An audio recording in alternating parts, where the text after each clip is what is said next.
Aita for letting my half-siblings hear that I don't want them to come to my mom's house with me. My 16 meters parents are divorced. My dad cheated on my mom, which is the reason why. I was 7 at the time. My dad ended up staying with the woman he cheated with and they had 3 kids together in the space of 3 years. Then their mom decided to peace out and she left my dad with the 3 kids. She hasn't seen her kids or done anything for them since, but my dad does get child support for them, I think.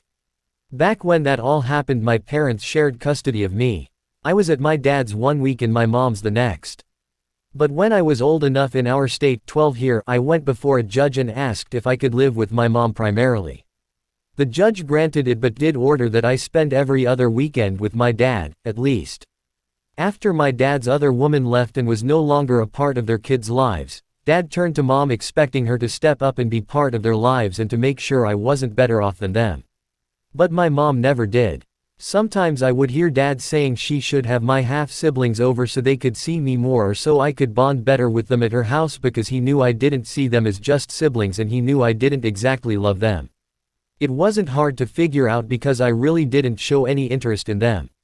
My dad wanted to change that and he wanted Mom to be part of it.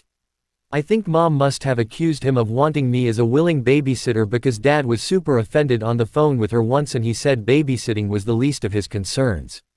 He wanted all 4 of his kids to be close.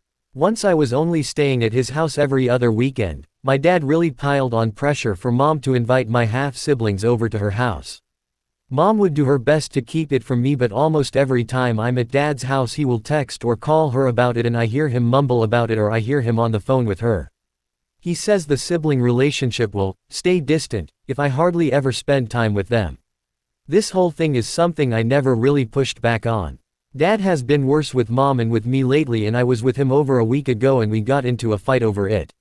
He was like, your mom should have them over for Halloween weekend because they'd love to see you and to dress up for you to see it, and then he was like, tell your mom you want to have them come over, and I said no. He pushed and my half-siblings were close enough to hear. That's when I said I don't want them to come over to Mom's. I never wanted them to come over. I told Dad I wouldn't care if I never saw them again. Dad yelled at me and then I yelled back. It was only after a few minutes we realized the kids heard because they had started to cry. Dad told me I should be ashamed for saying what I did where they could hear. He texted me all through last week about it as well and told me he was ashamed of my behavior. Aita.